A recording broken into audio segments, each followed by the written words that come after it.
Hindi television मालिका आणि हिंदी चित्रपटांच्या दुनियेतील उदयोन्मुख कलाकार संचिता मच्छिंद्र उगलेनं आपल्या नालासोपाऱ्यातल्या घरात साडीनं गळफास घेऊन आत्महत्या केली।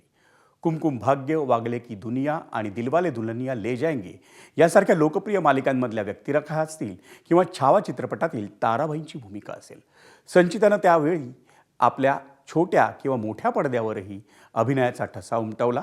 पाहूयात त्या संदर्भात एबीपी माझाचा सविस्तर रिपोर्ट। 14 जून 2020 बॉलिवूडला हादरवणारा हा दिवस।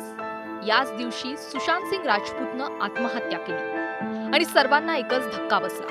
या घटनेच्या 6 वर्षांनी एक टीव्ही कलाकार आणि सुशांतचीच फॅन असलेल्या अभिनेत्रीनं आत्महत्या केली आणि एकच खळबळ उडाली। संचिता उगले मराठी कुटुंबातील असून हिंदी मालिका आणि चित्रपट विश्वात लहान वयातच आपल्या अभिनयाची चुणूक दाखवलेली ही अभिनेत्री। पण 14 जूनच्या संध्याकाळी संचितानं नालासोपाऱ्यातल्या आपल्या घरी गळफास घेत आत्महत्या केली।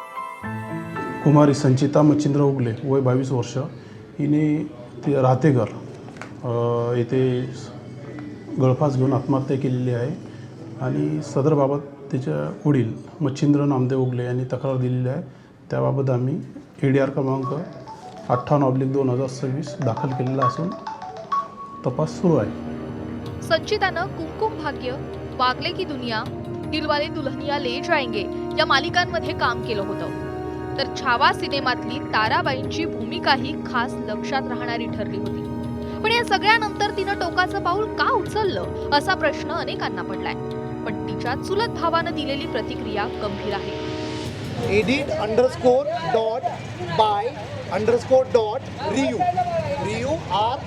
RIYW okay. तर या आयडीमध्ये काल तिने जी सुसाईड केलं, तर त्याच दिवशी तिने सुशांत सिंग राजपूतची एक एडिट रील होती, त्याच्यामध्ये असं लिहिलेलं आहे मजकूर, इट्स अगेन 14 जून, म्हणजे सुशांत सिंग राजपूतने 14 जून 2020ला आत्महत्या केली होती, बरोबर। तर सेम तिने काल पोस्ट केलं आणि याच्यामध्ये लिहिलेलं आहे इट्स अगेन 14 जून, म्हणजे सेम जे सुशांत सिंग राजपूत सोबत घडलं ते तिच्यासोबत देखील घडलेलं आहे। आत्महत्येच्या काही तासांपूर्वी संचितानं सोशल मीडियावर सुशांत सिंह राजपूतचा व्हिडिओ शेअर करत पुन्हा 14 जून असं कॅप्शन दिलं होतं। इतकंच नव्हे तर त्यात तिनं मिस यू सुशांत सर असंही लिहिलं होतं।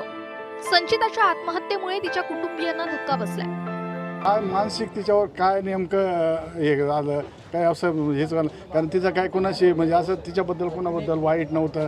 ती असे स्वतः तर कुठल्या प्रकारचं म्हणजे असं तिच्याकडे काही हे नव्हतं।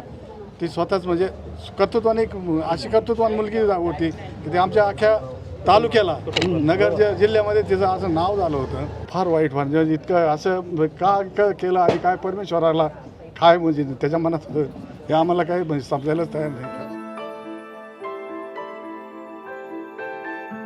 वाईट तर खूपच वाटते, कारण की ती माझ्या हाताखांद्यावर खेळेल मुलगी लहानपणी। मी लहान होतो 5वीला, तेव्हापासून ती माझ्या बरोबर खेळली।